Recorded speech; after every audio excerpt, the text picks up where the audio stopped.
Good morning student. संस्कार Bharti PG college के online platform पे आपका स्वागत है। कल हम अंतरराष्ट्रीय व्यापार, राष्ट्रीय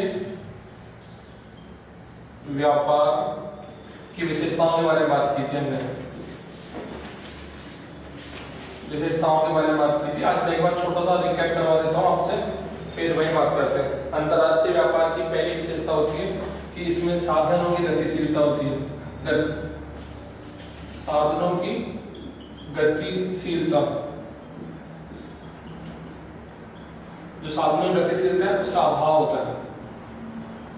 इसमें मेरा कहने का मतलब ये है कि जब एक देश के अंदर साधन तो आसानी से आए जा सकते हैं, लेकिन अंतरराष्ट्रीय स्तर पर, जैसे मान लो कि आपको बंगलुरु से जयपुर जाना है तो आसानी से बिना रोक टोक के जा सकते हो, आपको कोई समस्या नहीं है।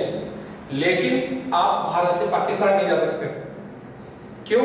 क्योंकि वो अंतरराष्ट्रीय स्तर पर है और उस समय नए बहुत सारे कानून कायदे हैं जिनके पालन अपने को करना होता है, जिनके कारण से ये समस्याएं उत्पन्न होती है। तो अंतरराष्ट्रीय व्यापार की पहली विशेषता होती है कि साधनों की गतिशीलता का अभाव होता है। जैसे मेनली हम दो साधन को मानते हैं, वैसे उत्पादन के 5 साधन हैं: श्रम, पूंजी, साहस, प्रबंध, है ना? श्रम, पूंजी, साहस, प्रबंध और भूमि, ये उत्पादन के 5 साधन हैं। लेकिन मेनली हम 2 साधन को मानते हैं, ये कि श्रम और पूंजी। ये एक देश में किसी भी जगह आराम से आए जा सकते हैं, लेकिन अंतरराष्ट्रीय स्तर पर ऐसा नहीं होता है। इसीलिए कहते हैं अंतरराष्ट्रीय व्यापार में साधनों की गतिशीलता का अभाव होता है। पहली विशेषता ये। और मैं आपको फिर बता दूं, ये 20 मार्क्स का पेपर आता है, क्वेश्चन आएगा ये बीए फाइनल में फर्स्ट चैप्टर से। तो पहली विशेषता है साधनों की गतिशीलता का अभाव, जिसमें पहला साधन है श्रम और पूंजी। साधन तो 5 है, लेकिन इनको हम कांस्टेंट मानते हैं, 2 को परिवर्तनशील मानते हैं, श्रम और पूंजी को, जिनमें दिक्कत आती है। दूसरी विशेषता इनकी ये थी कि पदार्थ में गतिशीलता का अभाव, पदार्थ में गतिशीलता का अभाव। जो भी पदार्थ है उनमें गतिशीलता हो, इनको भी आसानी से नहीं जा सकते। बिना किसी परमिशन के आप अपने देश से कोई वस्तु खरीद सकते हो, छूट आपको। आप जयपुर से पैंट खरीद सकते हो, बंगलुरु से आइसक्रीम खरीद सकते हो, ये आपका छूट है। लेकिन आप पाकिस्तान से चीनी नहीं खरीद सकते, वो सरकार की इच्छा के तरह खरीद सकते हैं। और इसीलिए ये क्योंकि जो पदार्थ है वो उसमें गतिशीलता नहीं है। तो अंतरराष्ट्रीय व्यापार की कंडीशन यही है, पहली विशेषता ये है कि इसमें जो पदार्थ है वो गतिशील होते हैं, उनमें गतिशीलता नहीं होती है। अंतरराष्ट्रीय व्यापार होने की तीसरी शर्त यही है कि साधनों की भिन्नता, साधनों की उपलब्धता में भिन्नता, विभिन्नता, है ना? भिन्नता। जैसे प्रकृति ने दुनिया बनाया, काफी कलरफुल बनाया, लेकिन उनको बनाया इस प्रकार से है कि अगर वो सब कुछ एक व्यक्ति को या एक देश को दे देता तो हो सकता है वो एक अधिकारी बन जाता और दुनिया के लिए समस्या उत्पन्न कर देता। तो उन्होंने बनाया कि कुछ देशों को तो मानव पूंजी दी है, जैसे भारत, श्रीलंका और एशियन कंट्रीज। कुछ देशों को उन्होंने श्रम दिया, सॉरी इन देशों को तो श्रम दिया है, अमेरिका, यूएसए, जो यूरोपियन कंट्रीज है उनको पूंजी दी है। ये इसीलिए दिया है कि हम उनकी जरूरतों को पूरा करें, वो हमारी जरूरतों को पूरा करें। तो ये है कि इनमें साधनों जो अंतरराष्ट्रीय व्यापार होता है वो इसीलिए होता है कि उनके पास पर्याप्त संसाधन नहीं होते और वो अपनी आवश्यकता के दूसरे पर निर्भर रहते हैं। जैसे अमेरिका दुनिया से काम करने के लिए लेबर को बुलाता है, बोला आप हमारे देश में आए और आप भी काम करें, आप भी कमाएं और हमें भी कमा के दें। हमें पूंजी चाहिए, हम यूरोपीय कंट्रीज की ओर देखते हैं कि आप भारत में इन्वेस्टमेंट करें, निवेश करें, हमारे पास है। कई देशों में प्राकृतिक संसाधन है लेकिन तकनीक नहीं है, जैसे अफ्रीकन कंट्रीज है उनके पास संसाधन है, बहुत सारे प्राकृतिक संसाधन है लेकिन तकनीक नहीं है, तकनीक दूसरे देशों के पास में है। तो अंतरराष्ट्रीय व्यापार होने की तीसरी शर्त ये थी तीसरी विशेषता ये है कि इन साधनों की जो अंतरता होने के कारण, साधन उपलब्धता में अंतर होने के कारण ही अंतर्राष्ट्रीय व्यापार होता है, नहीं तो अंतर्राष्ट्रीय व्यापार नहीं होता।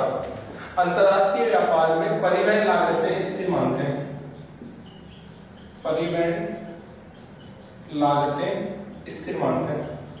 कैसे मानते हैं? स्थिर। जैसे मान लो ये यहां से 2 सवाल पूछते हैं कि परिवहन लागतें कहां स्थिर होती है, तो आपका जवाब होगा पूर्ण प्रतियोगिता। ऐसा नहीं है। पूर्ण परिवहन लागतें जब स्थानीय व्यापार होता है उसमें अस्थिर होती है। कैसे होती है? अस्थिर। लेकिन जब भी अंतर्राष्ट्रीय व्यापार होगा तो ये परिवहन लागतें स्थिर हो जाएगी, कांस्टेंट हो जाएगी। यानी कितना भी किराया लगे आपको देना नहीं पड़ेगा, लेकिन अपने यहाँ पर जैसे मान लो आप एक दुकानदार हो, शॉपकीपर हो, है ना, शॉपकीपर हो, आपने चीनी खरीदी 40 रुपए किलो, है ना, और ये चीनी लेके आए जयपुर से, तो आप 2 रुपए किराया जोड़ के 42 रुपए पर केजी में आप से बेचोगे, तो इसमें 2 रुपए जो ऐड होगा ये ट्रांसपोर्ट चार्ज है। ये आपका क्या है? ट्रांसपोर्ट चार्ज है, ये किराया का चार्ज है। लेकिन जो अंतर्राष्ट्रीय व्यापार होता है उसमें ट्रांसपोर्ट चार्ज नहीं करते, वो उसी कॉस्ट में शामिल होता है, तो वो अलग से नहीं होती है। इसीलिए उसे ट्रांसपोर्ट जो परिवहन लागत है वो अंतर्राष्ट्रीय स्तर पर क्या होती है? स्थिर होती है। तो इसकी ये कुछ विशेषताएं थी। इनके अलावा इसकी जो आगे की विशेषता थी मैं एक बार बता देता हूँ पूरी। हाँ, अंतर्राष्ट्रीय व्यापार इसीलिए होता है कि राजनीतिक व्यवस्था, राजनीतिक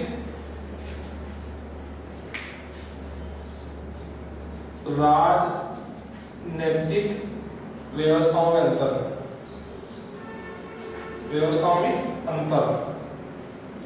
देखो व्यापार इसीलिए नहीं होता कि उत्पादन होता है। कई देश ऐसे होते हैं क्योंकि राजनीतिक व्यवस्था अलग होती है। जैसे चीन है, वो साम्यवादी देश है, वहां पे सबको सरकार का नियंत्रण होता है, तो चाहे जिस वस्तु को उत्पादन करवा सकता है, तो उसका व्यापार भी उसी तरह होता है। चीन पूरी दुनिया के लिए एक प्रोडक्ट प्रोड्यूसर है, बनाने वाला है, वो घड़ी बनाता है, मोबाइल बनाता है, सब चीज बनाता है।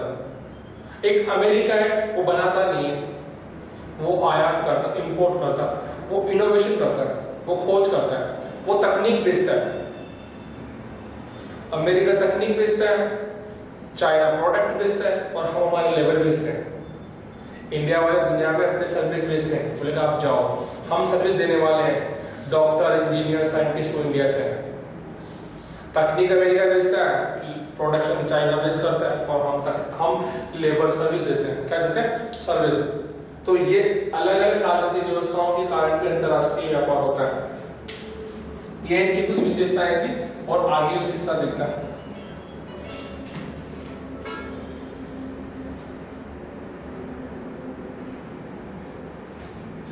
ये कुछ विशेषताएं थी जिनको आप आगे भी देखते हैं। करेंसियों का अंतर या मुद्राओं का अंतर, मुद्राओं का अंतर। देखो आजकल अंतर्राष्ट्रीय व्यापार होता है, वो एक मुद्रा में नहीं होता। अगर एक मुद्रा में होता तो शायद वो उसी मुद्रा के पीछे लोग भागते हैं। लेकिन अंतर्राष्ट्रीय मुद्रा, जो अंतर्राष्ट्रीय व्यापार है, कई देश तो इसीलिए करते हैं कि वो दूसरे देश की मुद्रा प्राप्त करना चाहते हैं। जैसे डॉलर है, हर देश चाहता है कि वो अंतर्राष्ट्रीय व्यापार करे, डॉलर को कनेक्ट करे। क्यों? क्योंकि उसके पास जितना पावर होगा उसका उतना इंटरनेशनल इकोनॉमिक पावर होगी उसके पास। तो बहुत सारे देश या अंतर्राष्ट्रीय व्यापार इसीलिए होता है कि उसे अंतर्राष्ट्रीय बहुत सारे देशों में करेंसियां चाहिए होती है। ये पहले जो अंतर्राष्ट्रीय व्यापार होता था वो गोल्ड में होता था। किसमें होता था? गोल्ड में होता था। लेकिन वर्तमान में मुद्राओं के लिए अंतर्राष्ट्रीय व्यापार करते हैं। और इसकी अगली विशेषता है भुगतान की समस्या रहती है। भुगतान की समस्या, देखो एक देशी व्यापार एक देश के अंदर होता है तो उसमें समस्या नहीं आती। सरकार जब चाहे तो भुगतान बार कर सकती है, सबका कर्जा माफ कर सकती है, बिजली बिल माफ करती है ना एक साथ, कई बार लोग माफ हो गए ऐसे सरकार। लेकिन अंतर्राष्ट्रीय स्तर पर ऐसा नहीं कर सकते। क्यों? क्योंकि वो पूरी दुनिया से जुड़ा हुआ होता है। और उसका व्यापार उस चीज पे खुद पे निर्भर ना करे, सामने वाले देश की शक्ति पे निर्भर करेगा तो व्यापार किसके साथ में और किस वस्तु का है। तो ये चीजें हैं कि भुगतान करने की समस्या, ये उनकी कुछ विशेषताएं हैं। अब इसके महत्व को देखते हैं कि अंतरराष्ट्रीय व्यापार का महत्व क्या क्या है, क्या क्या नहीं है। महत्व से बड़े सवाल पूछे जाते हैं। महत्व का दोनों का मिला के 20 नंबर का सवाल होता है। इसका जो महत्व है वो देखते हैं। अंतरराष्ट्रीय व्यापार का महत्व पहला है श्रम विभाजन, विभाजन व विशिष्टीकरण,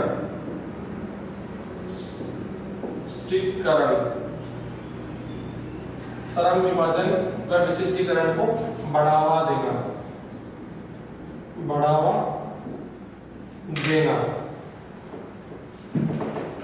देखो अंतरराष्ट्रीय व्यापार होने का सबसे पहले उपयोगिता, आपके उपयोगिता पूछे 2018 में पूछा गया सवाल है ये, 19 में नहीं आया, 20 में सीधा आया, डेफिनेटली आएगा।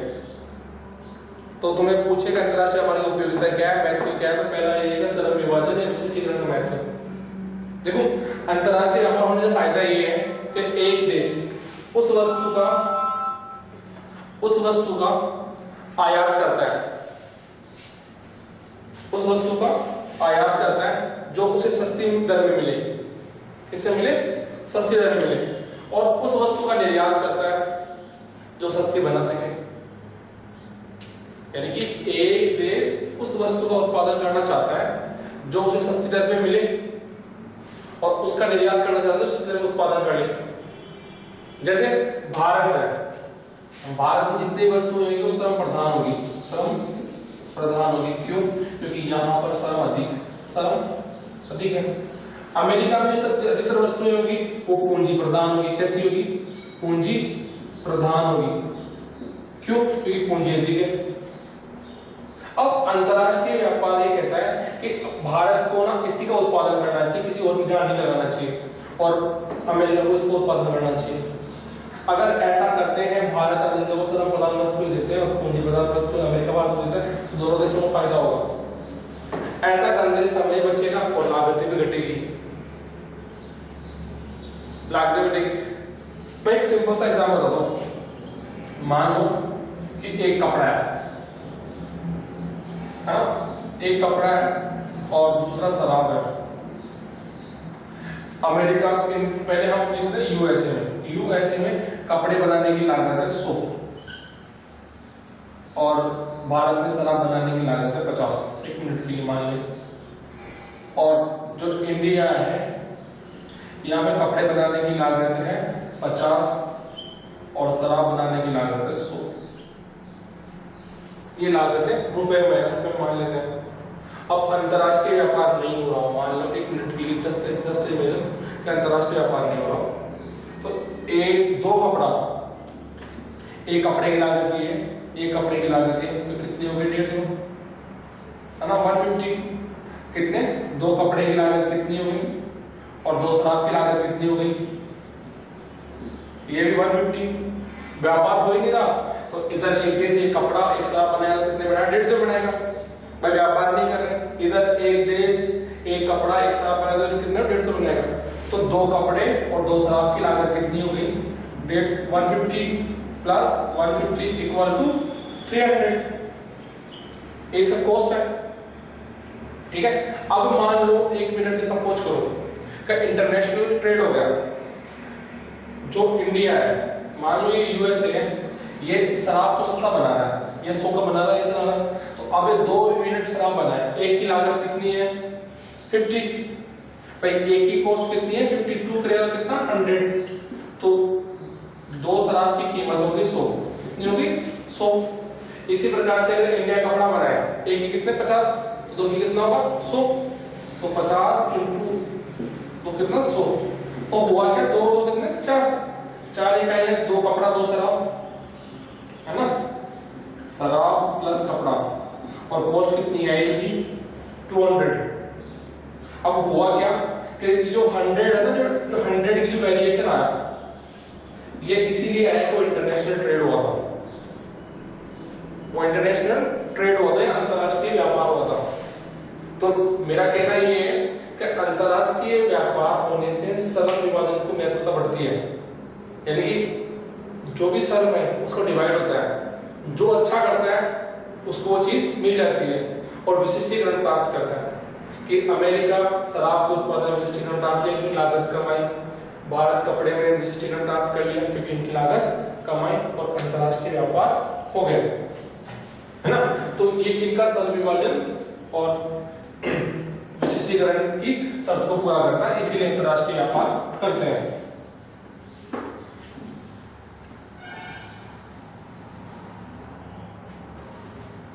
दूसरा है विश्व संसाधनों का इष्टतम उपयोग। विश्व संसाधनों का इष्टतम उपयोग। विश्व संसाधनों का इष्टतम उपयोग। देखो प्रकृति ने सबको अलग अलग तरीके से बख्शा है, किसी को मानव पूंजी दिया है, किसी को संसाधन दिया है, किसी को तकनीक दी है, कहाँ पे ज्वालामुखी दिया है, कहाँ पे गोल्ड दिया है, कहाँ पे सुनामी दिया है, सबको अलग अलग दिया है। इनके देने के पीछे कारण है क्योंकि ये जो प्रकृति ने अगर सबको एक समस्या थी, अगर अंतरराष्ट्रीय व्यापार नहीं हो तो दुनिया का विकास नहीं होता। भारत के बारे में, राजस्थान के बारे में कहते हैं राजस्थान में बहुत सारी जगह सोना है लेकिन निकाल नहीं है, तकनीक नहीं है। तकनीक तभी आएगी जब हमारे अंतरराष्ट्रीय संबंध होंगे, और संबंध तभी होंगे जब आपका व्यापार होगा। तो अंतरराष्ट्रीय व्यापार होने से प्रत्येक संसाधन का अधिक उपयोग हुआ। जैसे 2 साल पहले आपने पढ़ा होगा राजस्थान के बांसवाड़ा में एक है आनंद बूकिया। कौन सी जगह? आनंद बूकिया। बूकिया एक जगह का नाम है, यहां से सोना प्राप्त किया है और ये ऑस्ट्रेलिया कंपनी ने प्राप्त किया। किसने किया? ऑस्ट्रेलिया कंपनी ने, ऑस्ट्रेलिया की जो कंपनी थी उन्होंने इसको प्राप्त किया गोल्ड। ये इसीलिए क्या है अंतरराष्ट्रीय व्यापार होता है। इसी प्रकार से भारत काजू का उत्पादन नहीं करता, आपको बता दूं मैं, लेकिन भारत काजू के निर्यात करने वाला सबसे बड़ा देश है। हम काजू का उत्पादन नहीं करते लेकिन फिर भी काजू के सबसे बड़े एक्सपोर्टर है, मुझे अपना कंट्री का नाम आता है। क्यों? क्योंकि हम उन जैसे काजू के जैसे अफ्रीकन कंट्रीज है वहां पैदा होता है, तो उनसे जो तैयार काजू मिलता है, कच्चा काजू मिलते हैं, तैयार हम करते हैं, उसे प्रिपेयर हम करते हैं और दुनिया में एक्सपोर्ट करते हैं। तो ये इसीलिए संभव हुआ क्योंकि इससे विश्व संसाधन है उनको, उन पे सबका अधिकार हो गया और बंटवारा हो गया, सब जिसको जो आवश्यकता हो उसको चीज मिल जाती है। भारत में श्रम अधिक है तो दुनिया को सप्लाई करते हैं और दुनिया में जो तकनीक अधिक है वो हमारे देश में आते हैं, इसलिए संसाधनों का उपयोग हो गया। अगर अंतरराष्ट्रीय व्यापार नहीं होता तो हर साधन अपनी जगह बेकार। एक बाइक है ना, और एक आप चलाने वाले हो, एक आपकी स्कूटी एक आप चलाने वाले हो, मान लो वो दोनों अलग अलग जगह रखी गई हो। बाइक तो आपके स्कूल में, तेरे स्कूल में रखी हुई हो, बाइक स्कूल में रखी हुई हो और एक घर पे हो, क्या दोनों का उपयोग होगा? उपयोग कब होगा? जब वो दोनों साथ में हो। तो इसी प्रकार से अंतरराष्ट्रीय व्यापार प्रत्येक साधनों को साथ में लेके आता है। उसका ही फायदा ये है कि उनका इष्टतम उपयोग हो गया। क्या? हाँ, कि अगर उसका उपयोग है, उनको काम में लेंगे तो उपयोग है। इससे आगे कीमत स्थिरता, कीमत स्थिरता। देखो अंतरराष्ट्रीय व्यापार होने से अर्थव्यवस्था ग्लोबली रहती है, बड़ी अर्थव्यवस्था बन जाती है। तो इसका ये परिणाम ये होता है कि किसी वस्तु की कमी नहीं होती है। अगर कोई देश छोटा है तो किसी वस्तु का उत्पादन नहीं कर पाता तो उसमें महंगाई बढ़ सकती है, लेकिन अंतरराष्ट्रीय व्यापार होता है तो पूर्ति बराबर बनी रहती है क्योंकि उत्पादन करने वाले बहुत सारे देश होते हैं। जैसे ये भारत, पाकिस्तान, नेपाल, ये जो एशियन कंट्रीज है वो प्रोडक्ट, फूड प्रोडक्ट पैदा करते हैं और हम पूरी दुनिया का पेट भरते हैं। आपको पता है अभी पिछले 5 महीने से लॉकडाउन चला हुआ है, फिर भी वो अनाज खा रहे हैं क्योंकि हमारे किसानों ने पहले खूब अनाज पैदा किया और स्टॉक में रखा हुआ था। हम जिनको निर्यात कर रहे थे उनको रोक दिया, अब हम मूल्य जिंदा करें। ये तो छोटी सी बात है, मैं आपको बता दूं, अगर लगातार 11 साल से सूखा तो हमारे वहाँ अनाज कम नहीं हुआ, इतना अनाज पड़ा है। सरकार ने कोई एहसान नहीं किया, जो अनाज सड़ रहा था ना, सड़ जाता, वो बांट रही है बस। इसलिए उन्होंने कह दिया दिवाली तक 3 महीने के लिए कहा था उन्होंने। फर्क ये था कि जब फ्री में बांटते हैं ना तो व्यवस्थाएं गड़बड़ा जाती है, लेकिन अभी समस्या थी लोग ले लेंगे। अगर रूटीन डे में तो फ्री कर दे तो लोग काम छोड़ दें, लोग काम छोड़ दे, सही है।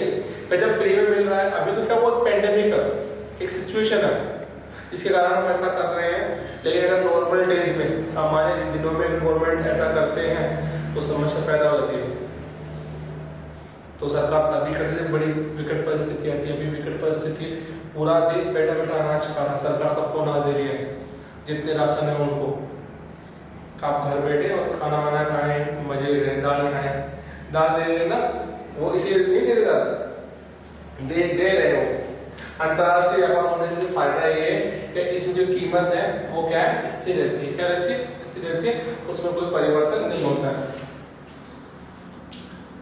और ये पूंजी का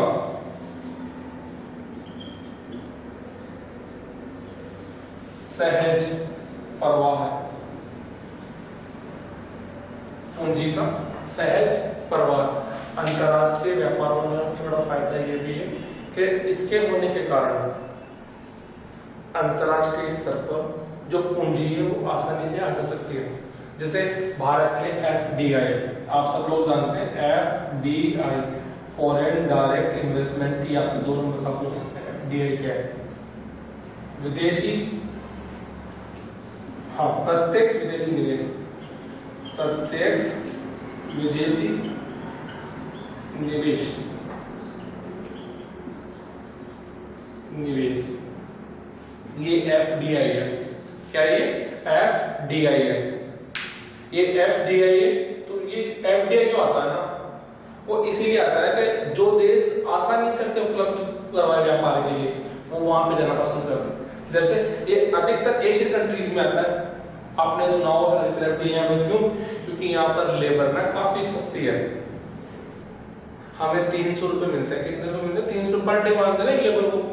अगर डॉलर में कन्वर्ट करें, अगर इसमें 300 में अगर 60 के साथ में डिवाइड करें तो ये काफी शायद 4-5 डॉलर देने पड़ेंगे। $5 में एक दिन में मजदूर काम कर लेते हैं।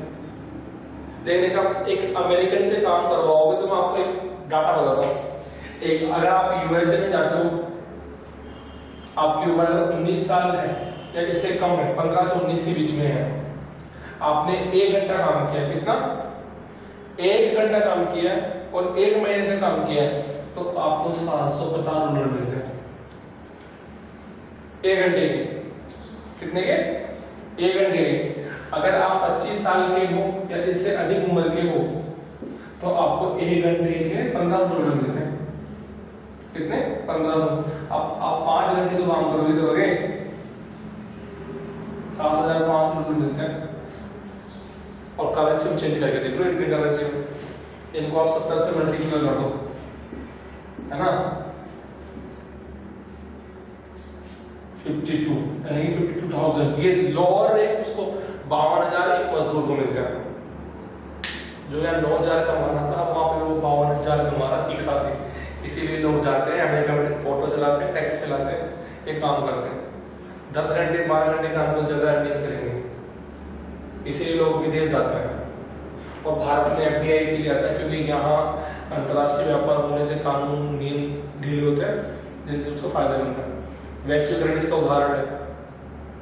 वैश्वीकरण के माध्यम से गवर्नमेंट ने जितने भी जो कानून थे उनमें ढिलाई दी गई थी, उनका परिणाम ये हुआ कि भारत में FDI बढ़ा है।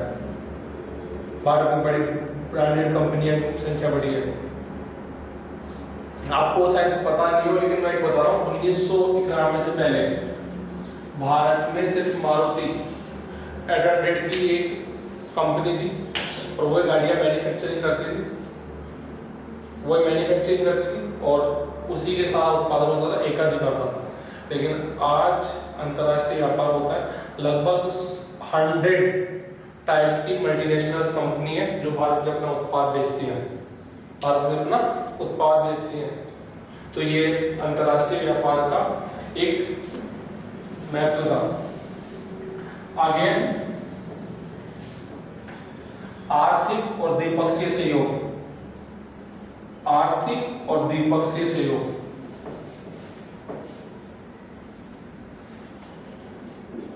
आर्थिक व द्विपक्षीय सहयोग, पक्षीय सहयोग। क्यों? अंतरराष्ट्रीय व्यापार होने के कारण दो या दो से अधिक देशों के मध्य द्विपक्षीय सहयोग बढ़ा था। जैसे भारत का पाकिस्तान के साथ झगड़ा है, वो अब क्यों ज्यादा बढ़ गया? क्योंकि अब कोई ट्रेड नहीं होता।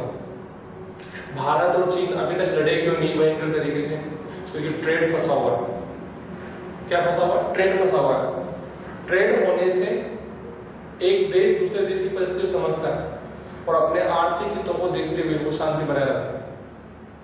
चीन भारत पे कभी हमला करने लगा, ये संबंध नहीं होते तो फिर उनको पता है अगर भारत ने अपना व्यापार रोक दिया ना तो लगभग करोड़ों लोग बेरोजगार हो जाएंगे। एक भारत से भारत ने लगभग 12,000 करोड़ के चाइनीज ऐप बंद कर दिए और इनसे बहुत सारे लोगों को नुकसान हुआ। क्यों? क्योंकि जो चाइनीज ऐप थे उनका 20%, 25% जो इस्तेमाल था वो इंडिया में होता था।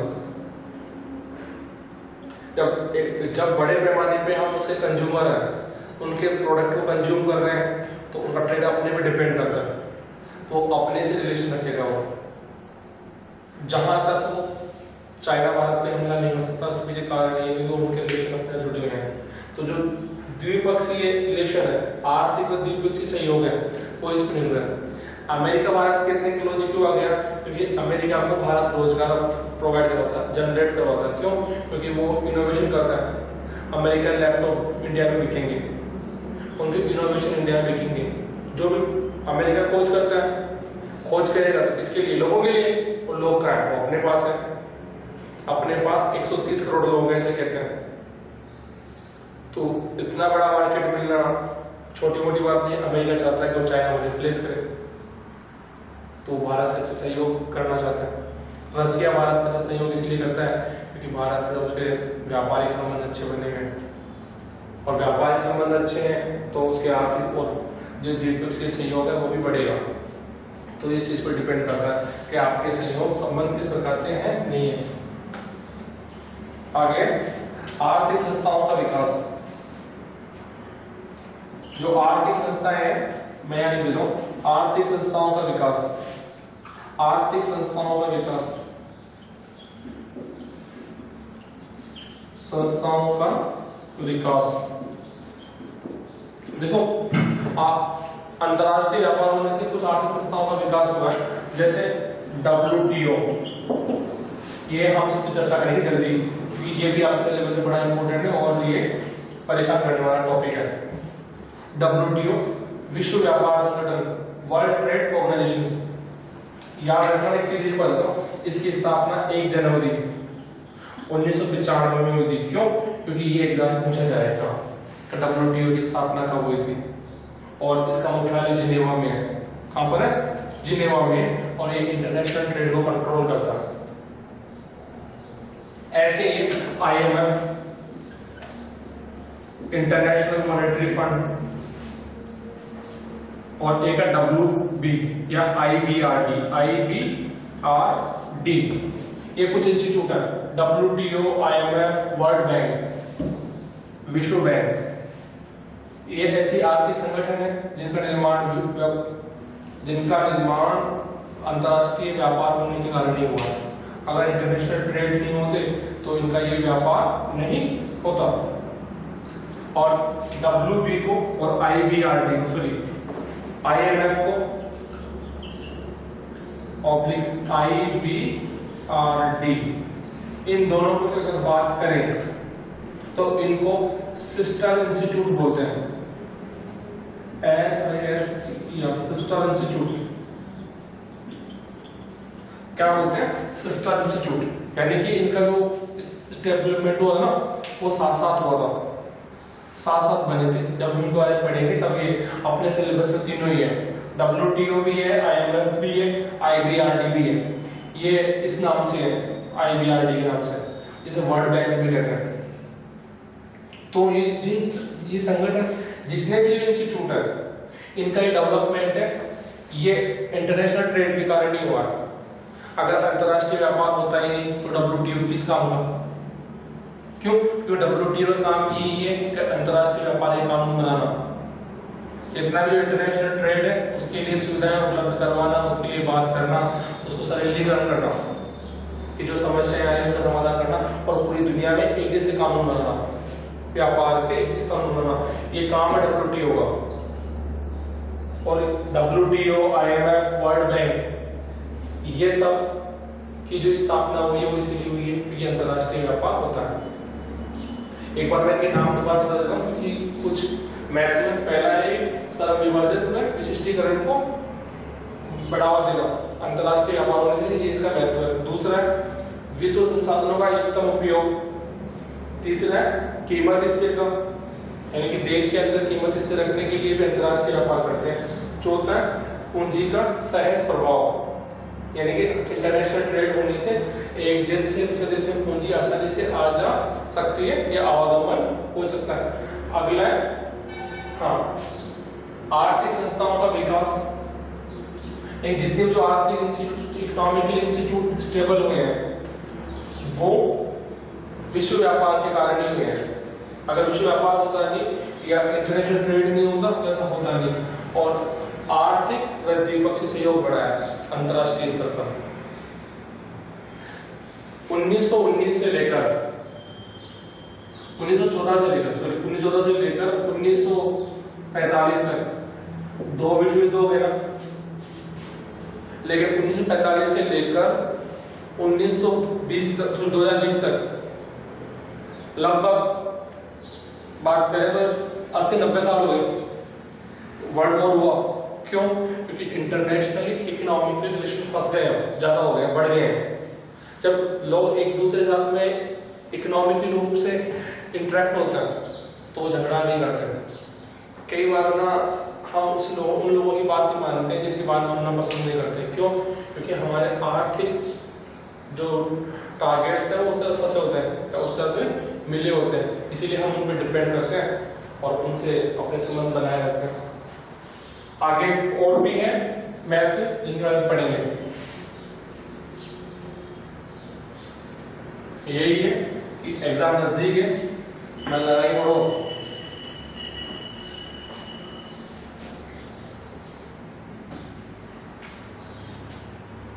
आर्थिक जीवन का आधार, आर्थिक जीवन का आधार। हाँ जी, ये इसका नेक्स्ट महत्व देखो।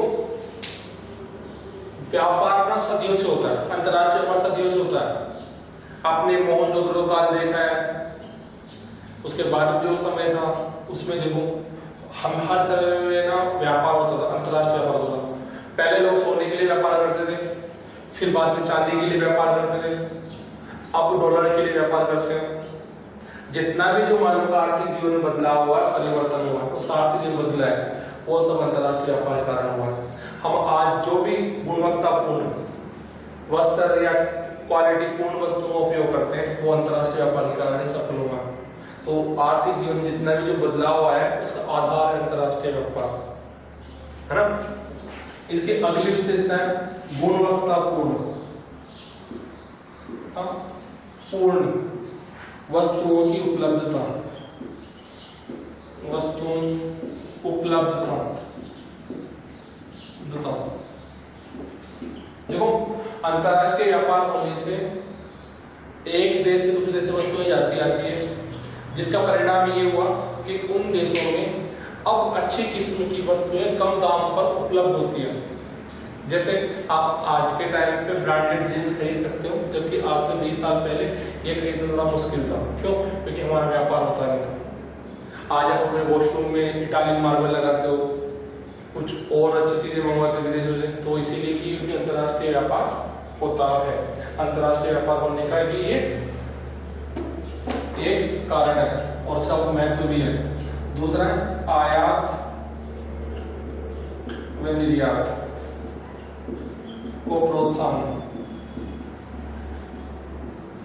अंतरराष्ट्रीय व्यापार होने से आयात निर्यात को बढ़ावा मिलता है और ये आगे बढ़ता है। इस प्रकार से हमारे जितने भी अध्ययन बिंदु हैं ये अंतर्राष्ट्रीय व्यापार के महत्व को बता रहे हैं। धन्यवाद। Thank you.